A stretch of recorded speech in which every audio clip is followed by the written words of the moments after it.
এয়ারপোর্টে যাবি, 6 টাকা 10 টাকার চা পাবি। বাহ, ক টাকার চা তোমায় দিয়েছিল এয়ারপোর্টে? হ্যাঁ, 150 টাকার চা এইটুখানি। না না, বম্বেতে যে খেয়েছি, বম্বে এয়ারপোর্টে হ্যাঁ ওই 60 টাকা না 65 টাকা নিয়েছে, এরকম বড় গ্লাসে হ্যাঁ, একটু কম, একবারে চায়ের মতো চা।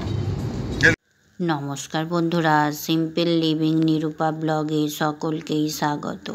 আজ শুক্রবার, এখন বাজে দুপুর 1:30। ব্লগটা এখন থেকেই শুরু করছি। এই যে আমাদের গাড়ি চলে এসেছে, আজকে রায়বাবু ডাক্তার দেখাতে যাওয়ার ডেট। রায়বাবুও বেরিয়ে পড়েছে, তবে রায়বাবুর ভাই এখনও এসে পৌঁছায়নি। ও এখনও বাড়িতে সব ঘরগুলো চাবি চাবলা দিয়ে তারপরে ফিরবে। রায়বাবু ততক্ষণ ড্রাইভারের সঙ্গে কথা বলছে, বলুক, আমি তাহলে আমাদের মন্দির থেকে একটু প্রণাম করে আসি। রায়বাবু তো আসার সময় প্রণামটা করেই নিয়েছে। এই যে এবার রায়বাবুর ভাই এসে পড়েছে, গাড়িটা তাহলে এবার ছেড়ে দেবে। রায়বাবু এবার ওর বৌদিকে বলছে, সন্ধেবেলা সব বাড়িতে আলোগুলো জ্বেলে দিও। আর এই যে গাড়ি ছাড়তে ছাড়তে চলেও এসেছি অর্ধেকটা রাস্তা। এখানে সায়ন দাঁড়িয়ে আছে, আমাদের সঙ্গে যাবে। ওর বাবার রিপোর্টগুলো ওর কাছেই আছে, যা কিছু টেস্ট হয়েছিল। আর ওই যে ও মামার বাড়ি থেকেই এলো, ওখানেও আজকে ওদের কালী পুজোও আছে। এই যে গাড়িও ছেড়ে দিয়েছে। গাড়ি ছেড়ে দিতে না দিতেই বলছে, মা এ নাও রিপোর্টগুলো তোমার কাছে রেখে দাও। আমি বলছি, তোর ব্যাগে আছে তো কী হয়েছে, সেখানে গিয়েই দিবি। বলছে, না তুমি রেখে দাও, বলে আমাকে সব দিয়ে দিল। এবার হাসাহাসি করছে। ও গরমেতে এমন ঘেমে গেছে, খুব কষ্ট হচ্ছে। ওর বাবা বলছে, এবার এসিটা চালিয়ে দে, তা নাহলে ও গরমে একবারে ছটফট করবে। সত্যি আজকে প্রচণ্ড পরিমাণে গরম, আমরাও তো থাকতে পারছিলাম না। আমি তো এই সায়ন যেদিকে বসেছিল সেদিকে বসেছিলাম। খাও তো ওই একটা 6 টাকা 10 টাকার চা। সব জায়গায় 6 টাকা 10 টাকা চা হয় রে। এয়ারপোর্টে যাবি, 6 টাকা 10 টাকার চা পাবি। বাহ, ক টাকার চা তোমায় দিয়েছিল এয়ারপোর্টে? হ্যাঁ, 150 টাকার চা এইটুখানি। না না, বম্বেতে যে খেয়েছি, বম্বে এয়ারপোর্টে হ্যাঁ ওই 60 টাকা না 65 টাকা নিয়েছে, এরকম বড় গ্লাসে হ্যাঁ, একটু কম, একবারে চায়ের মতো চা খেলুম। বম্বে আমাদের থেকে কলকাতায় বম্বে থেকে যখন ফিরছি, মানে প্লেনে আর খাই, প্লেনে কফি আছে না? কাকা কাকা, দেখে দে গঙ্গা, স্টেডিয়ামটা দেখে নাও, দেখে না আর গঙ্গা, গঙ্গাটা দেখে নাও, গঙ্গা স্টেডিয়ামটা দেখে দেখে না, নাও, ঠিক ওইদিকে আছে? হাওড়া ব্রিজটা দেখি দে তোর কাকাকে। শোনো, আমি বললাম স্টেডিয়ামটা দেখে নাও। আর হাওড়া ব্রিজটা? আরসিবি এবারে ফাইনাল উঠবে, টিকিটটা যেন পেয়ে যাই, আর না না, ওইটা খেলা না, দেখতে যেতে পারি। আর ওই হাওড়া ব্রিজটা দেখি দে তোর কাকাকে। আমার এটা গঙ্গা, এটা গঙ্গা, আর এটা ওটা দ্বিতীয় stadium, হুগলি সেতু। হুগলি ব্রিজ। আচ্ছা, ওইটা হচ্ছে ইডেন গার্ডেন। Eden garden. তোর কাকাকে দেখি দে ওই দিকটা। বল ওই যে চারটে লাইট আছে, ওইটা হচ্ছে Eden garden. Eden Eden. Eden, ওখানে খেলাধুলা টিকিটটা হয়। জোগাড় করতে পারলে না? দেখে না, খেলা? দেখে না সেটা মাঠটা। এতক্ষণ যেগুলো শোনা গেল সবই কিন্তু ও ওর কাকার সঙ্গে মজা করছিল, কারণ ওর কাকা এই কথাগুলো যেতে যেতে বলতে থাকে। আজকে আর বাবা ছেলে মিলে ওর কাকাকে কোনো বলার সুযোগই দেয়নি, ওরা তো বলতেই থাকছে। তাহলে আমরাও এই রকম কথা বলতে বলতে হাসি মজা করতে করতে তো এগিয়েই যাচ্ছি। আর কত কথা মনে পড়ছে। রায়বাবুর অসুখ বিসুখ না করলে এত আমরা এই রাস্তায় যাতায়াত করতাম না, কারণ এই রাস্তাটা আমাদের পুরো ঘরঘাট হয়ে গিয়েছিল। অনেক ভিডিওতে তো বলেছি যে আমি কলকাতার সেইভাবে কিছু চিনতাম না, কিন্তু অসুখ বিসুখ করার জন্যে অনেক কিছুই একা একা যাতায়াত করতে হয়েছে, অনেক কিছু করতেও হয়েছে। তার জন্যে রাস্তাঘাটটা অনেকটাই চেনাও হয়ে গেছে।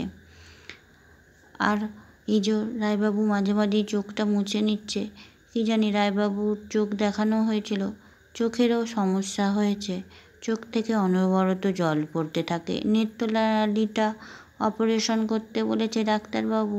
এই যে আজকে ডাক্তার দেখানোর পরে তারপরে ফিরে এসে আবার চোখেরও ডাক্তার দেখাতে হবে।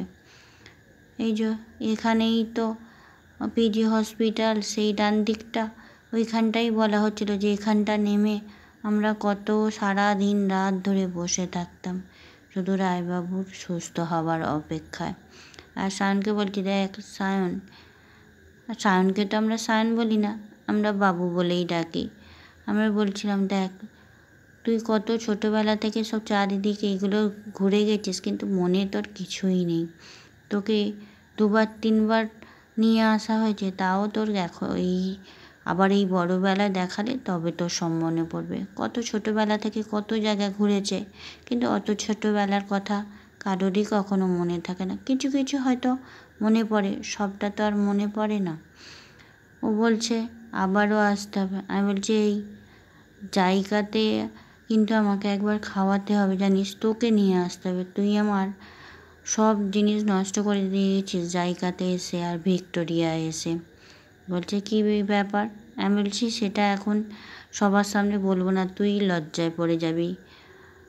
বলছে আচ্ছা, তাহলে আর বলার দরকার নেই সবার সামনে, আর যেটা বলতে চাইছো সেটা আমি বুঝেও গিয়েছি। এই যে গল্প করতে করতে হসপিটালের কাছে পৌঁছেও গেছি। এই যে হসপিটালে পৌঁছে গেছি, ডাক্তার দেখানো হয়ে গেছে, আমরাই ছিলাম লাস্ট। ডাক্তারবাবু তো বেরিয়েই পড়ছিল, কারণ আমাদের আজকে একটু আসতে লেট হয়েছে, রাস্তায় প্রচণ্ড পরিমাণে জ্যামও ছিল। আর আজকে আমরা বেরিয়েছিলাম একটু দেরিতে, 4টের সময় ডাক্তার দেখানোর কথা, আমরা এখানে এসে পৌঁছেছি 4:15। ডাক্তারবাবু তো লাস্ট পেশেন্ট হিসাবে রায়বাবুই ছিল, তার আগের পেশেন্ট দেখাও হয়ে গিয়েছিল। ঠিক সময়ে মোটামুটি আমরা পৌঁছে গেছি বলে, তাই না হলে ডাক্তারবাবু হয়তো বেরিয়েই যেতেন। আর এই যে সায়ন আর সায়নের কাকা চললো এবার একটু কফি টফি খাবে বলে, আমি আর রায়বাবু পিছনে পিছনে যাচ্ছি। ওরা গিয়ে ততক্ষণ অর্ডার দিক কী খাবে না খাবে, তারপরে দেখাচ্ছি ওকে কী খাচ্ছে আর না খাচ্ছে। 4টে কফির অর্ডার দেওয়া হয়েছে, তার সঙ্গে একটা ধোসা দেওয়া হয়েছে। ধোসাটা সায়ন খাবে, ও পনির মশলা ধোসার অর্ডার দিয়েছে, তার সঙ্গে তো ছিল সাম্বার আর চাটনি। ওর খাওয়া প্রায় শেষের দিকে, তারপরে ও বলল আমি সবার শেষে কফিটা খাবো। আমরা তো কফিটা আগেই খেয়ে নিয়েছিলাম, আমরা আর অন্য কিছু খাইনি, আমরা তো সঙ্গে করে টিফিন এনেও ছিলাম। আর এই যে রায়বাবু বসে বসে ওর দিদির সঙ্গে ফোনে কথা বলছে। আর এই যে খাওয়া দাওয়া শেষ করে নিয়ে আমরা আবার বেরিয়ে পড়েছি বাড়ি যাবার উদ্দেশ্যে। আর এখানে এসেছি, আর আমাদের এই যে হসপিটালে একটা মন্দির রয়েছে, এই মন্দিরে একবার প্রণাম করে যাব না, এটা হতেই পারে না। কারণ এই অসুস্থতার সময় আমরা এই মন্দিরেতে সারাক্ষণই প্রায় বসে থাকতাম, কত প্রার্থনাই করেছি, কত মানুষই কত প্রার্থনা করে এই মন্দিরেতে এসে। পুজোও দিয়েছি অনেকবার, আজকে আর পুজো দেব না, ঠাকুরমশাই অনেক দেরিতে আসেন সন্ধ্যের পর, আমরা অতক্ষণ আর অপেক্ষা করব না। এই যে সায়ন্ত প্রণাম সেরে নিয়েছে, এবার রায়বাবুও প্রণামটা সেরে নিক, আমিও একটু প্রণাম সেরে নেব। আর এটা তো নারায়ণের মন্দির, দেখতে পাচ্ছেন খুব সুন্দর করে নারায়ণকে প্রত্যেক দিন সাজায়, কি সুন্দর করে মালা গয়নাগাটি তো পরায়।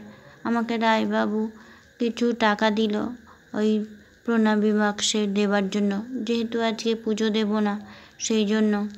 আর আজকে আমাদের খুব তাড়াতাড়ি ডাক্তার দেখানো হয়ে গেছে। আমরা এতদিন ডাক্তার দেখাতে আসি, এত তাড়াতাড়ি হয় না, আমাদের তো 2 ঘন্টা 3 ঘন্টা দেরি হয়ই ডাক্তার দেখাতে। এত তাড়াতাড়ি হবে আমরা ভাবতেই পারিনি। তাহলে ওরা তো এগিয়ে গেছে, আমিও আমার কিছু ব্যক্তিগত কাজ ছিল সেরে নিয়ে আমিও বেরিয়ে পড়ছি। আর এদিকে রায়বাবু আর সায়ন আর ওর কাকা রাস্তার ধারেই দাঁড়িয়ে আছে, গাড়িটা তো পার্কিংয়ে আছে, সেখান থেকে আসবে, সেই জন্য আমরা 2 নম্বর গেটে দাঁড়িয়ে আছি। দেখি এখান থেকে আজকে আমাদের অন্য জায়গায় যাওয়ার একটু কথা আছে, যেহেতু তাড়াতাড়ি হয়ে গেছে সেই জন্য যাব। এই যে আমাদের গাড়ি এসে গেছে, গাড়িটা উঠে পড়ুক সবাই মিলে, তারপরে জানাচ্ছি কোথায় যাব আর না যাব। হয়তো পুরো ব্লগটা দিতে পারবো না, তবে জানিয়ে দেব কোথায় যাব আর না যাব। সায়ন বসে পড়েছে, একই সিটে আমরা 3 জন বসেছি, গরমে তবু ঠিকঠাক আছে, এসিটা চলছে বলে, যদি না চলতো খুব কষ্ট হতো। পিছনে 3টে সিট ছিল, তবুও সায়ন আর গেল না। এই যে যেতে যেতে অনেকটাই সন্ধে হয়ে গেছে, সব গাড়িতে আলোও জ্বলে গেছে, রাস্তাতেও আলো জ্বলে গেছে। এই যে আজকে একটু ওর মেজো পিসির বাড়ি যাব, আর যাব সায়নকে ওর মামার বাড়ি দিতে। সায়নের আজকে মামার বাড়িতে কালী পুজো আছে। পিসির বাড়ি যাওয়া আর মামার বাড়ি যাওয়াটা পরের ব্লগে দেব। আজকের মতো এখানেই রাখছি।